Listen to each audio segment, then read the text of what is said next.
السلام عليكم ورحمة الله وبركاته. الحمد لله رب العالمين والعاقبة للمتقين والصلاة والسلام على أشرف الأنبياء والمرسلين نبينا محمد وعلى آله وصحبه أجمعين ومن تبعهم بإحسان إلى يوم الدين، أما بعد. أعوذ بالله السميع العليم من الشيطان الرجيم من همزه ونفخه ونفثه. وتعز من تشاء وتذل من تشاء بيدك الخير. قال النبي صلى الله عليه وسلم: كل المسلم على المسلم حرام دمه وماله وعرضه، او كما قال علیہ الصلاۃ والسلام۔ محترم دوستوں، بزرگوں، نوجوان ساتھیوں، رب العالمین کا بے انتہا فضل و کرم اور اس کا احسان ہے کہ فجر کی نماز با جماعت ادا کرنے کی ہم نے کوشش کی۔ اللہ رب العالمین سے دعا ہے کہ رب العالمین ہماری عبادتوں کو قبول فرمائے اور ہمارے عبادتوں میں اخلاص عطا فرمائے، آمین۔ محترم دوستوں، میں نے ابھی آپ کے سامنے سورہ آل عمران کی ایک چھوٹی سی آیت اور اللہ کے نبی صلی اللہ علیہ وسلم کی ایک حدیث بیان کی ہے۔ اللہ رب العالمین کا ارشاد ہوا: اللہ تعالیٰ جسے چاہے عزت دے اور جسے چاہے ذلیل کرے۔ اللہ کے نبی صلی اللہ علیہ وسلم کا فرمان: ایک مسلمان کا دوسرے مسلمان پر اس کا خون، اس کی عزت اور اس کا مال، یہ تینوں حرام ہیں۔ ایک مسلمان کا دوسرے مسلمان پر کیا ہے؟ اس کا خون کرنا، اس کی عزت لوٹنا اور اس کا مال بھی لوٹنا، یہ دوسرے مسلمان پر حرام ہے۔ اس میں ایک چیز ہے، میری اور آپ کی، ہر انسان کی ایک سخت و ضرورت چیز ہے، وہ ہے عزت۔ انسان کے پاس مال نہ ہو کوئی فرق نہیں پڑتا، تو انسان معاشرے میں عزت کیسے کمائے؟ ایک اہم سوال ہے۔ معاشرے میں عزت مجھے اور آپ کو کیسے پانا ہے؟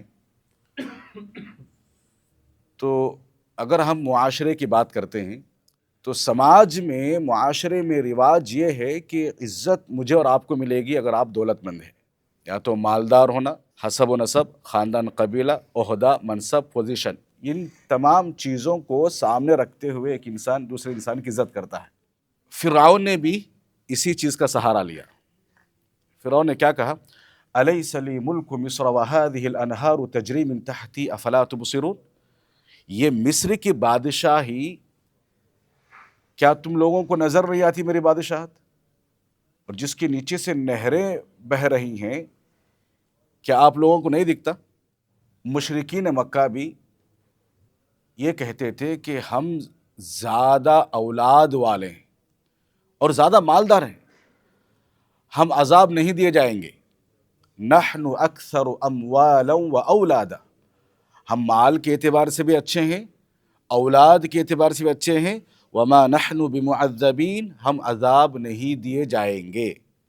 تو مشرکین نے بھی کس چیز کا سہارا لیا؟ دولت کا سہارا لیا۔ جب نبی بھیجے جاتے تھے تو لوگوں نے نبیوں کو کیوں جھٹلایا؟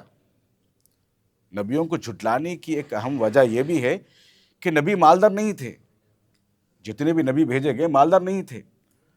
اللہ کے نبی صلی اللہ علیہ وسلم کو نبی بنا کر بھیجا گیا، لوگوں نے اعتراض کیا۔ کیا اعتراض کیا؟ لولا نزل هذا القرآن على رجل من القريتين عظیم، ارے یہ قرآن محمد پہ کیوں نازل ہوا؟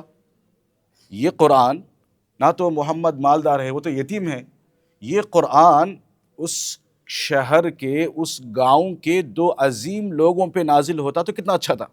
یعنی وہ دو گاؤں کے، وہ دو مالداروں پہ نازل ہونا تھا قرآن۔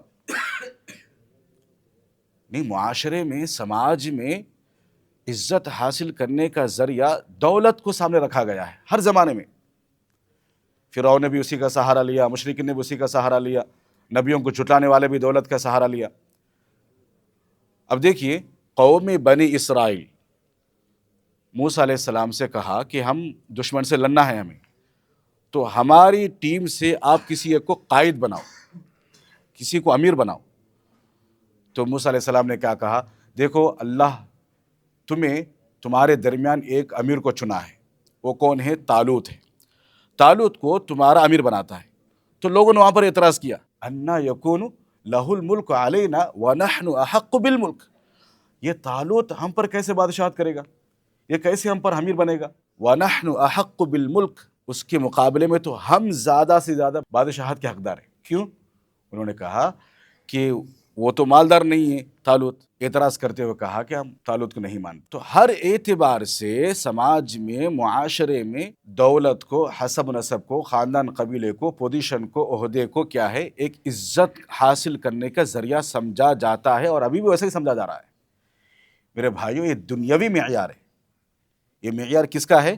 دنیاوی معیار ہے۔ آج بھی کتنے ایسے نادان مسلمان ہیں، کتنے جہالا، کتنے جاہل مسلمان ہیں، عزت حاصل کرنے کے لیے غیروں کے پاس جاتے ہیں۔ عزت حاصل کرنے کے لیے غیروں کے پاس جا کر یہ سمجھتے ہیں کہ ہم غیروں کے پاس جائیں گے تو ہماری عزت بڑھے گی۔ اللہ تعالیٰ کہتا ہے اَيَبْتَغُونَ عِندَهُمُ الْعِزَّةَ فَإِنَّ الْعِزَّةَ لِلَّهِ جَمِيعًا، ارے عزت کی تلاش میں تم ان لوگوں کے پاس جاتے ہو، عزت کی تلاش میں ان لوگوں کے پاس جاتے ہو، ان سے دوستی کرتے ہو۔ سنو، فَإِنَّ الْعِزَّةَ لِلَّهِ جَمِيعًا، تمام کی تمام تر عزتیں اللہ کے لیے، اللہ کے پاس ہے۔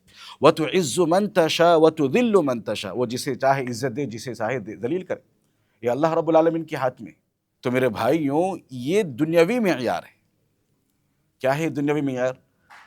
دولت مند ہونا، حسب و نسب ہونا، خاندان قبیلہ ہونا، پوزیشن ہونا، عہدہ ہونا، اس کو عزت کا ذریعہ سمجھاتا ہے۔ اس کے علاوہ اگر کسی کے پاس یہ چیز نہیں ہے، کوئی عزت ریسپیکٹ نہیں ہے اس کی، یہ میرے بھائیوں، یہ مشرکین، یہ کافروں کا معیار ہے، یہ دنیاوی معیار ہے۔ میں آپ کو بتاؤں اسلامی معیار کیا ہے۔ اسلامی معیار عزت حاصل کرنے کے لیے سب سے پہلے، سب سے بنیادی چیز ایمان ہے۔ سب سے بنیادی چیز کیا ہے؟ ایمان ہے۔ جس کے پاس دنیا کی ساری دولت ہو، کروڑ پتی ہو، ارب پتی ہو، لیکن اس کے پاس ایمان نہیں ہے، کچھ بھی نہیں ہے، کچھ بھی نہیں ہے۔ ہو سکتا ہے دنیا کی نگاہ میں سب کچھ ہو سکتا ہے، لیکن اللہ کی نگاہ میں، شریعت کی نگاہ میں صفر ہے، زیرو ہے، جس کے پاس ایمان نہیں ہے۔ دیکھیے، میں آپ کو ایک واقعہ سناتا ہوں۔ ابو عبیدہ بن جراح رضی اللہ عنہ کمانڈر تھے اپنے لشکر کے۔ حضرت عمر بن خطاب رضی اللہ عنہ کے دور خلافت میں ابو عبیدہ بن جراح رضی اللہ عنہ کو فلسطین پر حملہ کرنے کے لیے ایک لشکر دے کر بھیجا۔ یہ لشکر میں ابو عبیدہ بن جراح رضی اللہ عنہ کیا ہے؟ قائد تھے، سردار تھے، امیر تھے۔ وہاں جانے کے بعد وہاں کے عیسائیوں نے، نصارہ نے صلح کرنے کے لیے آمادہ ہو گئے کہ ہم لڑائی نہیں چاہتے بھائی، ہمیں کیا ہے؟ صلح چاہیے، ہم اصلاح کر لیں گے، لیکن شرط ایک ہی ہے۔ کیا شرط ہے؟ امیر المؤمنین کو آپ اگر بلائیں گے تو ہم کیا ہے؟ صلح کر لیں گے۔ امیر المؤمنین حضرت عمر بن خطاب رضی اللہ عنہ کو خبر دی گئی۔ عمر بن خطاب رضی اللہ عنہ مدینے سے ملک شام کی طرف نکل پڑے۔ راستے میں دریا ہے، راستے میں دریا ہے۔ حضرت عمر بن خطاب رضی اللہ عنہ دریا پار کرتے ہوئے اپنے پیر سے جوتوں کو نکال کر اپنے بھی کندھے پہ ڈال لیا۔ ابو عبیدہ بن جراح رضی اللہ عنہ پریشان ہو گئے، اے امیر المؤمنین، آپ یہ کیا کر رہے ہیں؟ آپ ایسی قوم کے پاس جا رہے ہیں، آپ کا دبدبہ ہے، آپ کا رعب ہے ان کے پاس، اگر آپ کو اس حالت میں دیکھ لیں گے تو آپ کا رعب چلا جائے گا، آپ کا دبدبہ چلا جائے گا۔ تو اس وقت ابو عبیدہ رضی اللہ عنہ سے کہا، اگر ابو عبیدہ تمہارے علاوہ کوئی اگر یہ بات کہتا تو میں اس کو ایسی سزا دیتا کہ امت کے لیے عبرت بن جاتی۔ اس وقت عمر بن خطاب رضی اللہ عنہ نے کہا، اِنَّا كُنَّا أَذَلُّ قَوْمٍ فَأَعَزَّنَا اللَّهُ بِالْإِسْلَامِ، ابو عبیدہ آپ کو معلوم نہیں ہے، ہم ایک ذلیل ترین قوم تھے، رسوا کن قوم تھے، ہم کوئی عزت نہیں تھی۔ اللہ سبحانہ و تعالیٰ نے اسلام کی بدولت، ایمان کی بدولت ہمیں عزت دی ہے۔ اگر اس عزت کو تم اسلام کے علاوہ کسی اور کے راستے پہ اختیار کرو گے تو تم اور ذلیل ہو جاؤ گے۔ تو میرے بھائیوں، اسلامی معیار یہ ہے کہ آپ کو عزت اسلام کے اندر ملے گی، دنیا کے اندر نہیں ہے۔ بھائی آپ کو دولت آج رہے گی، کل چلے جائے گی۔ ایمان کو مضبوطی سے تھامے رہیں، اور جہاں بھی جائیں گے ہم اپنی ایمان کو نہیں چھوڑیں گے، ہم اپنے طریقے کو نہیں چھوڑیں گے۔ ایمان پہ رہو گے تو تمہارا دبدبہ رہے گا، ایمان پہ رہو گے تمہارا رعب رہے گا، ایمان پہ رہو گے تمہاری طاقت رہے گی۔ اگر ایمان سے ہٹ جاؤ گے تم ذلیل ہو جاؤ گے، کمزور ہو جاؤ گے۔ تو یہ ایمان سب سے اہم چیز ہے۔ اور دوسری چیز عزت حاصل کرنے کے لیے ایک اسلامی معیار یہ ہے، انسان کو ایمان کے بعد توحید پر جمے رہنا ہے، صرف اللہ ہی میرا معبود ہے، معبود برحق ہے، اس کے علاوہ کوئی معبود برحق نہیں ہے، اس پر جم جائیں۔ اللہ تعالیٰ قرآن میں کہتا ہے فَأَيُّ الْفَرِيقَيْنِ أَحَقُّ بِالْأَمْنِ إِن كُنتُمْ تَعْلَمُونَ، دو جماعتیں ہیں، ان دو جماعتوں میں کون امن کا مستحق ہے، کون سکون کا مستحق ہے، کون کس کی زندگی سکون میں اطمینان میں ہے، دو جماعتوں میں۔ اللہ تعالیٰ نے آگے کہا الذین آمنوا ولم يلبسوا ایمانهم بظلم اولئک لهم الامن وهم مہتدون۔ ہدایت یافتہ کون ہے معلوم ہے؟ ایسے لوگ ہیں جو اپنے ایمان کے ساتھ شرک کو خلط ملط نہیں کرتے، شرک کو خلط ملط نہیں کرتے۔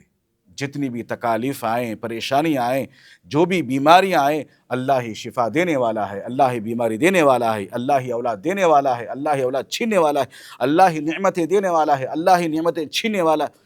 یہ تمام کے تمام چیزیں صرف اللہ ہی ہے، اللہ کے علاوہ کوئی نہیں کر سکتا۔ یہ ایمان، یہ توحید ہمارے دلوں میں ہونا چاہیے۔ تو انسان کو عزت ایمان کے ذریعے سے، توحید کے ذریعے سے، اور اسی طریقے سے انسان کو عزت ملتی ہے قرآنی تعلیمات پر عمل کرنے کی وجہ سے۔ آج سماج میں، معاشرے میں یہ عام ہو چکا ہے کہ غیروں کو اپنانے سے ہماری عزت میں بڑھوتری ہوگی، غیروں کے طور طریقے کو اپنائیں گے تو ہماری عزت میں بڑھوتری ہوگی۔ یہ سب جھوٹی شان ہے میرے بھائی، میرے اور آپ کی جھوٹی شان کے علاوہ کچھ نہیں ہے۔ انسان کب تک جھوٹی شان میں زندگی گزارے گا؟ اس سے بہتر یہ ہے کہ آپ اپنی زندگی کو اسلامی تعلیمات پر لائیے، قرآنی تعلیمات پر لائیے، سنت کے مطابق لائیے۔ اس میں آپ کی ایک پہلی چیز، آپ کی آخرت سنور جائے گی، اور خود بخود دنیا تمہارے قدموں پہ آئے گی۔ جس دنیا کو آپ پانا چاہتے ہیں، جس دنیا میں آپ عزت حاصل کرنا چاہتے ہیں، جن لوگوں کے سامنے آپ اسلام کو چھوڑ کر غیروں کے طریقے کو اپنا کر عزت حاصل کرنا چاہتے ہیں، یہ بالکل نہیں ہوگا جب تک آپ آخرت کو سامنے نہیں رکھیں گے، سنت کو سامنے نہیں رکھیں گے، اسلامی تعلیمات کو اپنائیں گے نہیں، اسلامی تعلیمات کو دل سے نہیں لگائیں گے، قرآن کی تعلیمات کو دل سے نہیں لگائیں گے، اس وقت تک آپ بالکل عزت حاصل نہیں کر سکتے۔ تو عزت حاصل کرنے کا حقیقی معیار ایمان ہے، توحید ہے، اور اسلامی تعلیمات پر ہے۔ اسلامی تعلیمات پر، قرآنی تعلیمات پر مجھے عمل کرنا چاہیے۔ اللہ رب العالمین سے دعا ہے کہ رب العالمین مجھے اور آپ کو کہیں سنی باتوں پر عمل پیرا ہونے کی توفیق عطا فرمائے، اور جو بھی راستے، طریقے، آداب اللہ رب العالمین نے عزت حاصل کرنے کے اسلامی طریقے بتائے ہیں، انہی راستوں پر چلتے ہوئے مجھے اور آپ کو عزت حاصل کرنے کی توفیق عطا فرمائے۔ آمین، وآخر دعوانا ان الحمد للہ رب العالمین۔ السلام علیکم ورحمۃ اللہ وبرکاتہ۔